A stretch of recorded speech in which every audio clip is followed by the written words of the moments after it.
Fala galera, tudo bem com vocês? Aqui professor Rinaldo na área. Esse é o canal Paideia, uma nova ideia para facilitar a sua vida, a vida de quem estuda ou a vida de quem tem sede de conhecimento. Hoje é a nossa aula inaugural, a primeira aula do canal e vai ser sobre filosofia, mais especificamente uma introdução à filosofia. E antes que eu esqueça, dê aquele joinha lá no vídeo, compartilhe e principalmente se inscreva no canal para ajudar aqui o canal a crescer. Beleza? Bora para a vinheta e eu já volto. Vamos iniciar então aí com essa introdução à filosofia.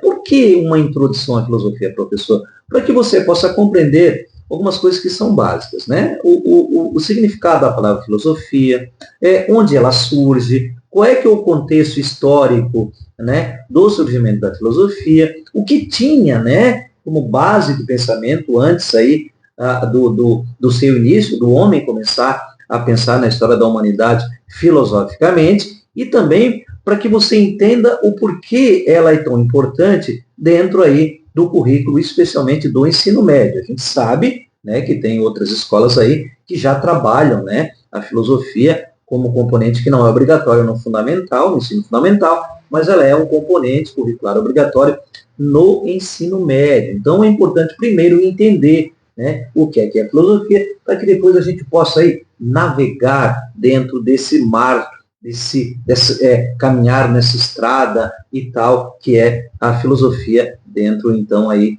da história da humanidade. Como referência, eu vou utilizar uma obra da filósofa Marilena Chaui, né, filósofa brasileira, obra que eu utilizei muito durante o meu início de professor do ensino médio, né, no ensino médio da filosofia, que é o livro Convite à Filosofia. Tá? Sem mais delongas e mais churumelas, vamos então para a aula.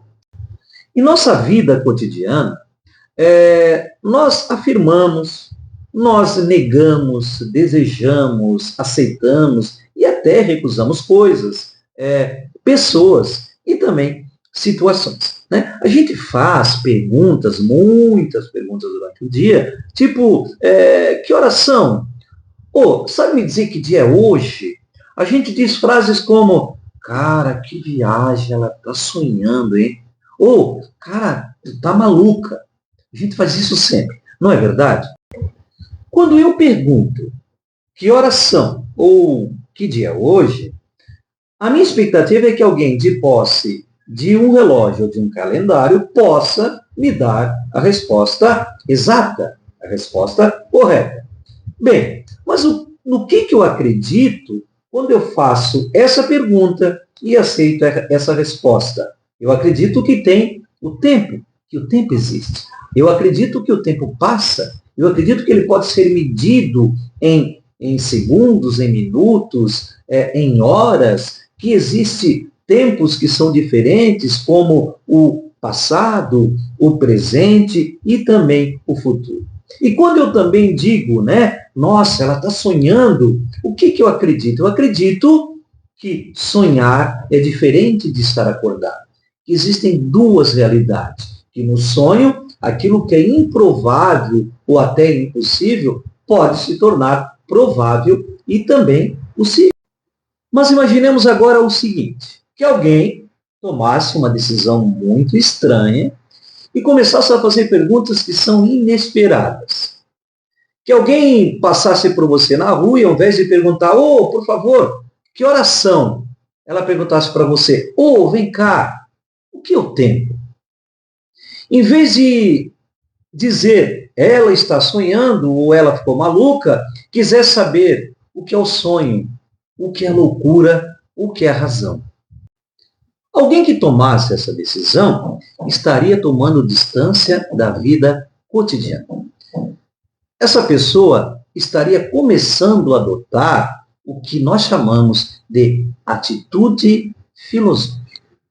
A atitude filosófica apresenta duas características. Quais são essas características? A primeira dela é negativa. Como assim negativa, professor? É um dizer não ao senso comum, aos preconceitos, aos prejuízos, aos fatos e ideias também aí da experiência cotidiana, tá? E também um dizer não ao que todo mundo diz, escreve, pensa, posta e assim por diante, a tudo que está estabelecido. A segunda característica da atitude filosófica, ela é positiva, isto é uma interrogação sobre o que são as coisas, as ideias, os fatos, as situações, os comportamentos e os valores. Uma interrogação, então, sobre tudo aquilo que nos cerca. É também, ainda, uma interrogação sobre o porquê de tudo isso, o porquê do mundo, o porquê de nós, por que tudo isso é assim e não de outra maneira. Então, o que é, por que é, como é, estas são as indagações fundamentais da atitude filosófica. Então, essas duas características, a face negativa e a face positiva da atitude filosófica, constituem aquilo que nós chamamos de atitude crítica ou de pensamento crítico. E dito isso, então, nós podemos começar a formular aí um primeiro conceito, né, do que seja filosofia. Então, o que é filosofia? Então, seria a decisão de não aceitar como óbvias e evidentes todas as coisas. As ideias, os fatos, as situações, os valores, os comportamentos dessa nossa existência terrena, né, cotidiana, jamais aceitá-los sem antes havê-lo investigado e sem antes também havê-los compreendido. Mas para que serve a filosofia? Uma resposta irônica a essa pergunta. A filosofia é algo que com a qual você é qual, tudo permanece tal e qual. Para que serve a filosofia? É uma pergunta interessante, porque nós não ouvimos as pessoas perguntarem: para que matemática? Para que a física? Para que a engenharia? Para que a medicina? Para que a astronomia? Para que a psicologia? No campo das artes, para que a pintura, a literatura, a dança, a música? Mas todo mundo acha natural perguntar: para que serve a filosofia? Vocês sabem por que essa pergunta tem uma razão de existir? Porque na sociedade em que nós vivemos, essa sociedade considera que alguma coisa ela só tem o direito de existir se tiver alguma finalidade que é prática, muito visível e que tem aí uma utilidade imediata. O senso comum, ele não consegue enxergar aquilo que os cientistas enxergam muito bem. As ciências, elas pretendem ser conhecimentos verdadeiros, obtidos assim graças a procedimentos muito rigorosos de pensamento. Elas pretendem também agir sobre a realidade através de instrumentos e objetos que são técnicos. Pretendem fazer progressos nos conhecimentos, corrigindo-os e também aumentando-os. E assim sendo, todas essas pretensões das ciências pressupõem que elas acreditam no quê? Na existência da verdade, de procedimentos que devem ser corretos para bem usar aí o pensamento.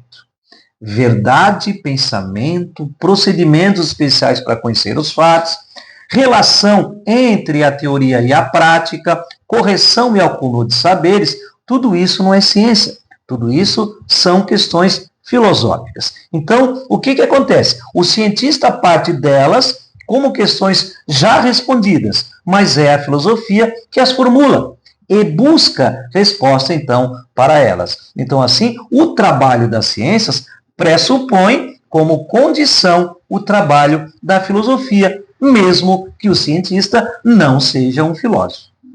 Outra coisa que precisa ficar aqui claro para vocês: filosofia ou filosofar não é mera divagação sem sentido.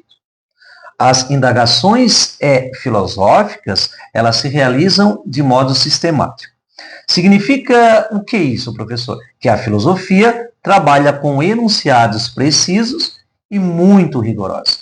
Busca encadeamentos lógicos entre os enunciados, opera aí com conceitos, ideias obtidos por procedimentos de demonstração e também de prova.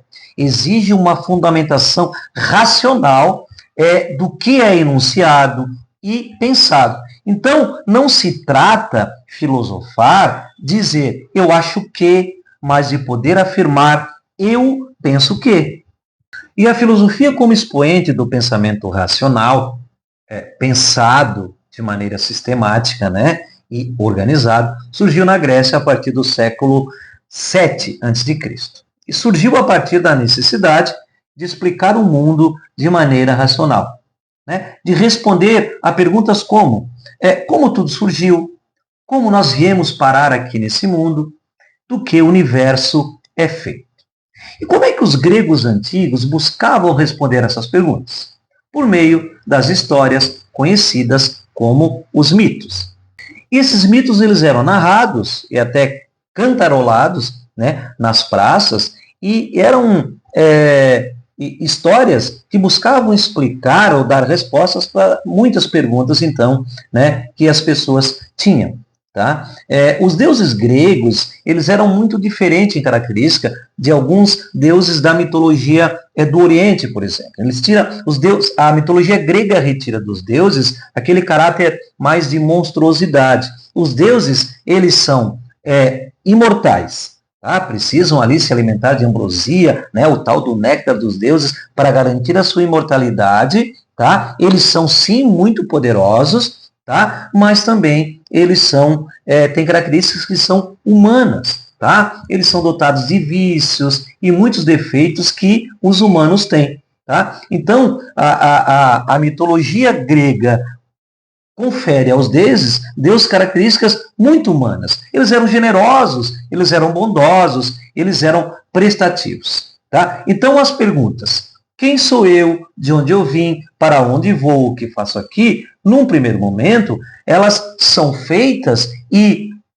procuram ser respondidas pela mitologia. Ocorre que, num determinado momento, essas perguntas não conseguem mais ser respondidas aí pela mitologia.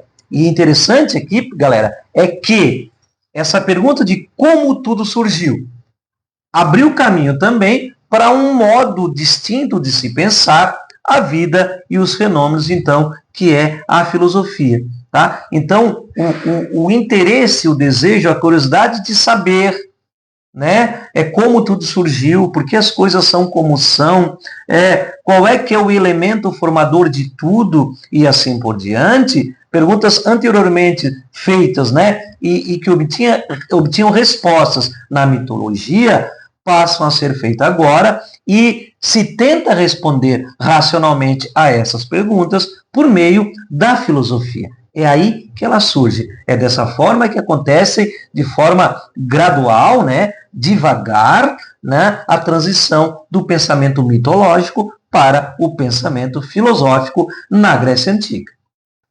E o que significa a palavra filosofia? Essa palavra foi cunhada por um importante filósofo pré-socrático chamado Pitágoras, que teria vivido aí entre os anos 570 e 490, então, antes de Cristo. Tá? Então ele pega dois termos gregos. Philo, que significa amor, amizade e até bem-querer, dá para a gente trazer aí na tradução, tá? E também Sofia, que significa sabedoria ou conhecimento, e daí é que surge então a palavra filosofia, da junção desses dois termos, filo e sofia. Então, filósofo seria aquele que tem amor pelo conhecimento, paixão pelo conhecimento, bem-querer pelo conhecimento. Esse então seria o filósofo. E as primeiras investigações filosóficas, elas giraram em torno da tentativa de responder questões que são aí questões cosmológicas, tá? Então, os filósofos pré-socráticos, os primeiros filósofos aí que existiram, que começa com Tales de Mileto, aí tido como sendo o pai da filosofia, depois Anaximandro, Anaximenes, aí vem depois também outros importantes conhecidos, Parmênides, Pitágoras, Heráclito e assim por diante, eles elaboraram as primeiras teorias cosmológicas, tá? E o que eles investigavam, professor? O que é isso? Investigaram o elemento primordial né, aí chamado de arqué, no grego, né, que teria dado origem ao universo, ao cosmos. E, além disso, também tentavam compreender o funcionamento da natureza, dessa transformação enorme que acontecia na natureza em torno, né, aí, da vida de cada um deles. E esse período cosmológico, que é o primeiro período da filosofia, vai ser tema da nossa próxima aula aqui no canal Paideia. Porque aprender não tem limites e o saber não tem fronteiras. Até lá, galera. Valeu, abraço!